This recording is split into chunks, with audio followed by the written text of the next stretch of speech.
Hello दोस्तों, प्रतिमा kitchen recipe में आपका स्वागत है। आज मैं आपके साथ शेयर करने जा रही हूँ फूले फूले एवं सॉफ्ट भटूरे एवं टेस्टी छोले की रेसिपी, जिसे बनाना बहुत ही आसान है, खाने में तो बहुत ही टेस्टी लगता है। आप एक बार इस तरीके से छोले और भटूरे की रेसिपी को ज़रूर ट्राई करिए, आपको बहुत ही पसंद आएगा, क्योंकि ये बहुत ही टेस्टी छोले भटूरे बनकर तैयार हो जाते हैं। सबसे पहले हम भटूरा बनाने के लिए मैदे का डो तैयार कर लेते हैं। इसके लिए हमने यहाँ 1 किलो मैदा लिया है, उसमें 3 चम्मच सूजी डालेंगे। हमने सूजी को डाल दिया है। आधा चम्मच नमक। हमने यहाँ 2 कप दही लिया है, जिसको मैदे में डाल देना है। हमने दही को मैदे में डाल दिया है। अब सारी चीज़ों को मैदे में अच्छे से हमें मिक्स कर लेना है। हमारी सारी चीज़ें अच्छे से मिक्स हो गई है। अब थोड़ा थोड़ा हमें पानी डालकर इसका डो तैयार कर लेना है। पानी हमें बहुत ज़्यादा नहीं डालना है, बस थोड़ा थोड़ा पानी डालकर मैदे का डो तैयार कर लेना है। हमें मैदे का मुलायम डो तैयार करना है, कड़ा डो बिल्कुल नहीं तैयार करना है। ऐसे ही हाथों से मसलते हुए हमें डो को तैयार कर लेना है। हमारा डो तैयार हो गया है। अब हमें 2 छोटा चम्मच रिफाइंड डाल लेना है, जिसको मैदे के डो में हमें मिक्स कर देना है। ऐसे ही हाथों से मसलते हुए हमें डो में रिफाइंड डाल को अच्छे से मिक्स कर देना है। हमारा रिफाइंड डाल अच्छे से मिक्स हो गया है। इसे 2 मिनट हाथों से मसलते हुए और अच्छे से मिक्स कर लेना है। अब हमारा मैदे का डो तैयार हो गया है। अब इसे हमें ढक कर रख देना है। जब तक हमारा भटूरा बनाने के लिए मैदे का डो सेट हो रहा है, तब तक यहाँ हम छोले बना लेते हैं। छोले बनाने के लिए हमने यहाँ 400 ग्राम सफ़ेद चना लिया था, जिसको 6 घंटे के लिए भिगो दिया था। अब हमारा चना अच्छे से फूल गया है। अब हमें एक कुकर लेना है, जिसमें सारे चने को डाल देने हैं। हमने सारे चने को डाल दिया है। अब इसमें 2 गिलास पानी डालेंगे। हमें पानी चने के इतने ऊपर से ही डालने हैं। अब हमें 2 बड़ी इलायची, जिसको हाथों से तोड़कर डालना है, 2 तेजपत्ता, 2 छोटे टुकड़े दालचीनी के। हमने यहाँ 5 लौंग लिया है, उसको भी हमें डाल देना है। अब इसमें आधा चम्मच नमक डालना है। नमक डालने के बाद हमें कुकर को बंद कर देना है और 5 सीटी आने तक हमें कुकर को गैस पर चढ़ा देना है। गैस की फ्लेम को लो टू मीडियम ही रहने देना है। जब तक हमारे चने उबल रहे हैं, इधर की तैयारी कर लेते हैं। हमने यहाँ 20 लहसुन को कूट कर लिया है, 2 प्याज को कट कर लिया है, 6 लाल मिर्च और 1 इंच अदरक को कूट कर लिया है। हमने यहाँ 6 मीडियम साइज के प्याज को कट कर लिया है। हमने यहाँ 2 टमाटर लिया है। अब हमें प्याज को मिक्सर जार में डालकर ग्राइंड कर लेना है। हमें प्याज ग्राइंड करने के बाद टमाटर को भी ग्राइंड कर लेना है। हमने प्याज और टमाटर दोनों चीज़ों को ग्राइंड कर लिया है। अब इसको हमें एक तरफ रख देना है। अब कढ़ाई में 5 चम्मच सरसों का तेल डालेंगे। तेल को हमें अच्छे से गर्म होने देना है। जब तेल हमारा अच्छे से गर्म हो जाएगा, उसमें आधा चम्मच जीरा डालने के बाद हमें लाल मिर्च को भी डाल देना है। ऐसे ही चलाते हुए हमने जो अदरक कूट कर रखा था, उसे भी हमें डाल देना है। हमने जो लहसुन कूट कर रखा था, उसे भी हमें डाल देना है। अदरक लहसुन को 1 मिनट चलाते हुए ऐसे ही भून लेना है। हमने जो प्याज कट करके रखा है, उसे भी हमें डाल देना है। हमने प्याज को डाल दिया है। अब प्याज को भी ऐसे ही चलाते हुए हमें 1 मिनट भून लेना है।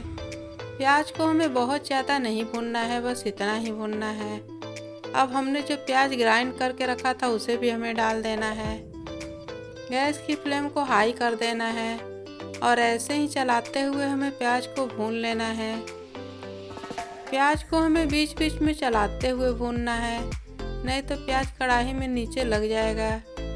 इसीलिए प्याज को चलाते हुए हमें भून लेना है। प्याज को हमें किस कलर में भूनना है, ये हम आपको बताएंगे। अब हमारा प्याज अच्छे से भून गया है। अब इसमें आधा चम्मच एवरेस्ट मीट मसाला, 1 चम्मच हल्दी पाउडर,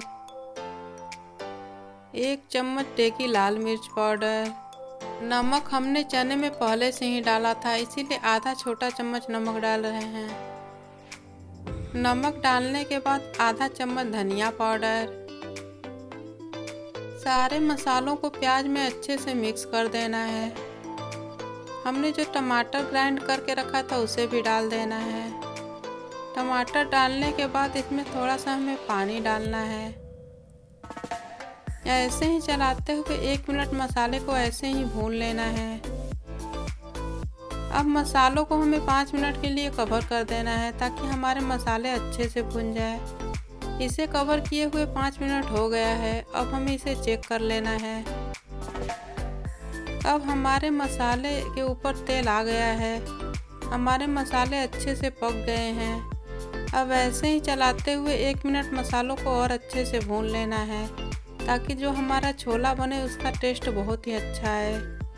जब तक हमारे मसाले भून रहे हैं हम चने की सीटी खुल गई है उसे चेक कर लेते हैं। अब हाथों से दबाकर हमें चने को चेक कर लेना है। देखिए दोस्तों, हमारा चना बहुत अच्छे से सॉफ्ट हो गया है और इधर हमारा मसाला भी अच्छे से भून गया है। अब हमें चने को मसाले में डाल देने हैं। हमें सारे चने को मसाले में डाल देने हैं। चना का जो पानी है उसे भी मसालों में डाल देने हैं। हमने सारे चने को कढ़ाई में डाल दिया है। मसालों में चने को अच्छे से मिक्स कर लेना है। हमारा चना मसालों में अच्छे से मिक्स हो गया है। हमें छोले में थोड़ा सा कम पानी लग रहा है, इसमें 1 गिलास पानी हमें और डाल देना है क्योंकि छोले हमारे अभी पकने बाकी हैं। ऐसे ही चलाते हुए इसे 5 मिनट के लिए हमें कवर कर देना है। इसे ढके हुए 5 मिनट हो गया है। अब हमें चेक कर लेना है। देखिए दोस्तों, अब हमारा छोला गाढ़ा हो गया है। इसमें हमें गरम मसाले अभी ऐड करने हैं। हमने यहाँ 1 चम्मच गरम मसाला लिया है जिसको हमें डाल देना है। गरम मसालों को हमें छोला पकने के बाद ही डालना है जिससे हमारे छोले का टेस्ट बहुत ही अच्छा आएगा। मसाला डालने के बाद 5 मिनट के लिए इसे फिर से कवर कर देना है। अब इसे पकते हुए 5 मिनट हो गया है, फिर हमें चेक कर लेना है। अब हमें छोले को बिना कवर किए हुए 1 मिनट ऐसे ही पका लेना है।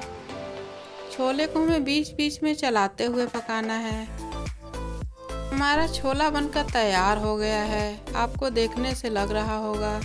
अब हमें गैस को बंद कर देना है और एक बर्तन में छोले को निकाल लेना है। ऐसे ही करके सारे छोले को हमें बर्तन में निकाल लेना है। आपको देखने से लग रहा होगा कितना टेस्टी हमारा छोला बनकर तैयार हुआ है। हमने यहाँ 2 चम्मच देसी घी लिया है। घी को पहले गर्म होने देंगे, उसके बाद आधा चम्मच जीरा उसमें डाल देना है। जीरा डालने के बाद हमने अदरक और हरी मिर्च को कट करके रखा है उसे भी डाल देना है।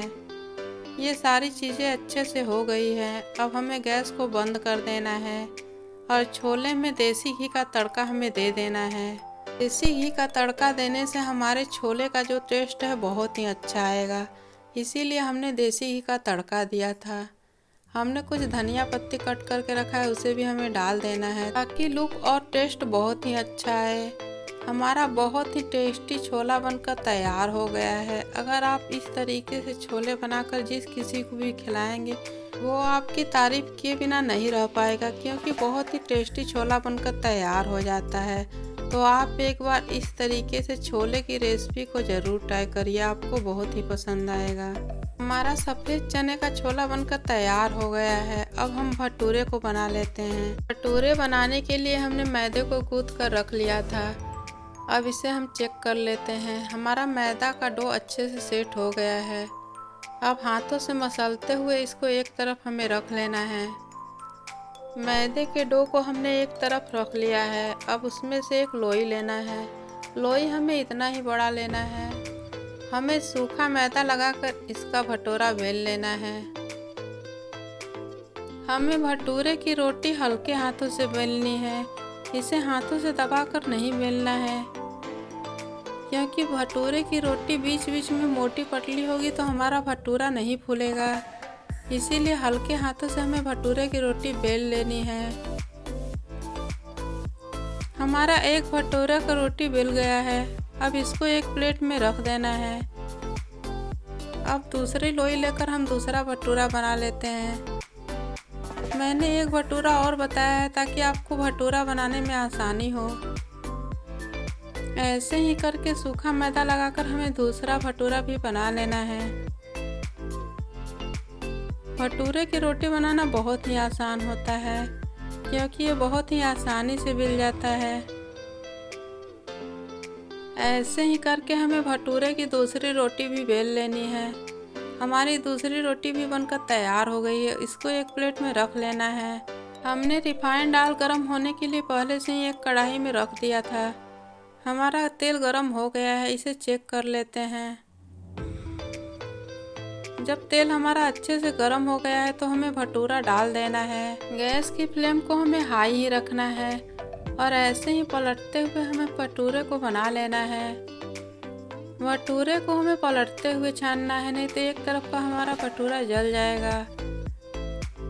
ऐसे ही पलटते हुए हमें भटूरे को छान लेना है। हमारा भटूरा बनकर तैयार हो गया है। जब इस कलर का भटूरा हो तो हमें निकाल लेना है। ऐसे ही करके हमें सारे भटूरे को छान लेने हैं। हमारा बहुत ही टेस्टी छोला भटूरा बनकर तैयार हो गया है। अगर आप इस तरीके से छोले भटूरे बनाएंगे तो आपके बहुत ही टेस्टी छोले भटूरे बनकर तैयार होंगे। आप एक बार इस तरीके से छोले भटूरे की रेसिपी को ज़रूर ट्राई करिए। आपको और आपकी पूरी फैमिली को बहुत ही ज़्यादा पसंद आएगा। मेरा वीडियो आपको अच्छा लगता है तो मेरे चैनल को लाइक और सब्सक्राइब करना ना भूलिएगा दोस्तों। कमेंट बॉक्स में कमेंट करके ज़रूर बताइएगा मेरी रेसिपी कैसी लगती है, ताकि आगे की रेसिपी आप तक पहुंचाते रहें।